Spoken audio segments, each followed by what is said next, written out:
حضرت مسعود بن مخرمہ رضی اللہ تعالی عنہ روایت کرتے ہیں کہ میں نے سرکار دو عالم صلی اللہ علیہ وسلم کو منبر پر یہ فرماتے ہوئے سنا۔ آپ صلی اللہ علیہ وسلم نے فرمایا، ہشام بن مغیرہ کی اولاد مجھ سے اجازت مانگتی ہے کہ وہ اپنی لڑکی کا نکاح علی بن ابی طالب سے کر دیں، تو میں اجازت نہیں دیتا، میں ہرگز اجازت ان کو نہیں دیتا مگر یہ کہ علی میری بیٹی کو طلاق دے دے اور پھر اس سے شادی کر لے۔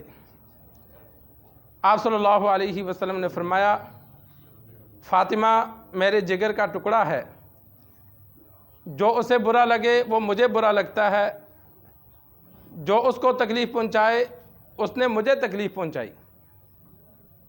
امام بخاری رحمہ اللہ نے اس حدیث کو بطور دلیل کے نقل کیا کہ لڑکی کے والدین، لڑکی کے بھائی، لڑکی کے عزیز و اقارب کسی مسئلے میں لڑکی کا دفاع کر سکتے ہیں، لڑکے کو سمجھا سکتے ہیں جو اس کا خاوند ہے۔ اس پر یہ سرکار دو عالم صلی اللہ علیہ وسلم کی مثال پیش کی کہ ہشام بن مغیرہ ابو جہل کے والد کا نام ہے، اور ابو جہل کے بھائی تھے حارث بن ہشام، سلمہ بن ہشام۔ انہوں نے ابو جہل کی بیٹی کے بارے میں سرکار دو عالم صلی اللہ علیہ وسلم سے اجازت مانگی کہ اگر آپ مناسب سمجھیں تو ہم علی کو رشتہ دے دیتے ہیں، تو سرکار دو عالم صلی اللہ علیہ وسلم نے اس موقع پر اجازت نہیں دی۔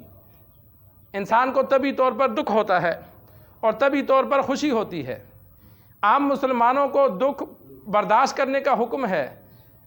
ایک سے دوسرے کو تکلیف پہنچی تو بندہ کافر نہیں ہو جاتا، کسی نے کوئی بات کی تو کسی بزرگ کو بھی تکلیف پہنچی تو پھر بھی بندہ کافر نہیں ہوتا، لیکن سرکار دو عالم صلی اللہ علیہ وسلم کو کسی سے ذرا سی تکلیف پہنچے تو انسان کا ایمان چلا جاتا ہے۔ اس لیے آپ صلی اللہ علیہ وسلم نے منع فرمایا کہ فاطمہ میرے جگر کا ٹکڑا ہے، اسے تکلیف پہنچے گی تو مجھے تکلیف پہنچے گی، اسے برا لگے گا تو مجھے برا لگے گا، اور طبعی طور پر عورت کو سوکن برداشت نہیں ہے۔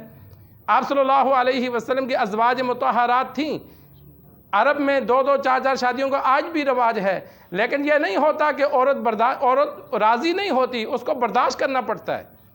امی عائشہ رضی اللہ تعالی عنہ کا واقعہ موجود ہے۔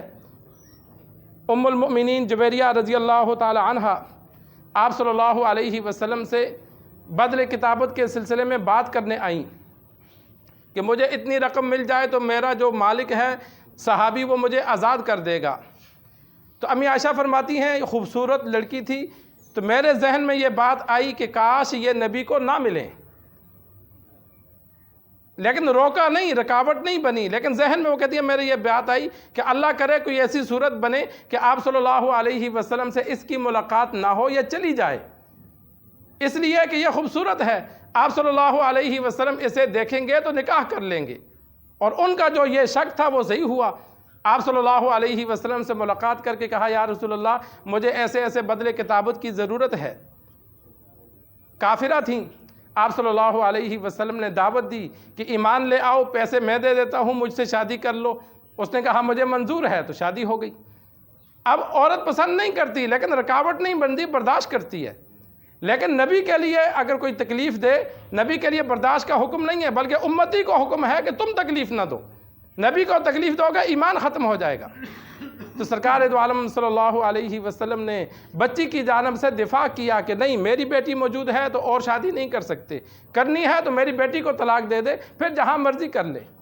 تو جائز کاموں میں انسان بچی کی جانب سے دفاع کرے اور بچی کو بھی سمجھائے اور داماد کو بھی سمجھائے، اور ناجائز کاموں میں دفاع نہ کرے، ناجائز کاموں میں بچی کو سمجھائے کہ بھائی یہ طریقہ غلط ہے، اس میں تیرے خاوند کو کیا سمجھاؤں، غلطی تو تو کر رہی ہے۔